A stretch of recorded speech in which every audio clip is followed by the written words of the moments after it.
Office முடிஞ்சு ஒரு 2-3 days வீட்டில் தான் இருந்தேன். அதுக்கப்புறம் அம்மா வீட்டுக்கு போகலாம். ஏன்னா இந்த மாதிரி டைமில் போனால் தான் திரும்ப நெக்ஸ்ட்டு ஆஃபீஸ் ஜாயின் பண்ணிட்டோன்னா இது மாதிரிலாம் லாங் கேப் கிடைக்காதுன்னு சொல்லிட்டு ஒரு 1 வீக் அம்மா வீட்டுக்கு கிளம்பியாச்சு.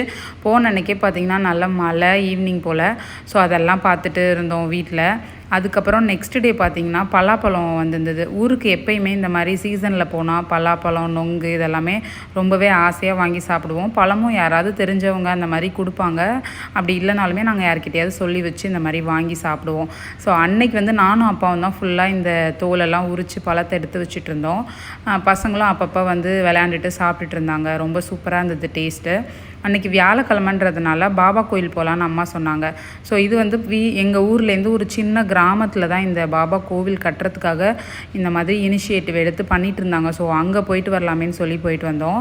ரிட்டன் வரப்போ பார்த்திங்கன்னா இந்த சாமந்தி பூ பயிர் பண்ணியிருந்தாங்க. ஸோ அதெல்லாம் பார்த்துட்டு வீட்டுக்கு வந்தாச்சு.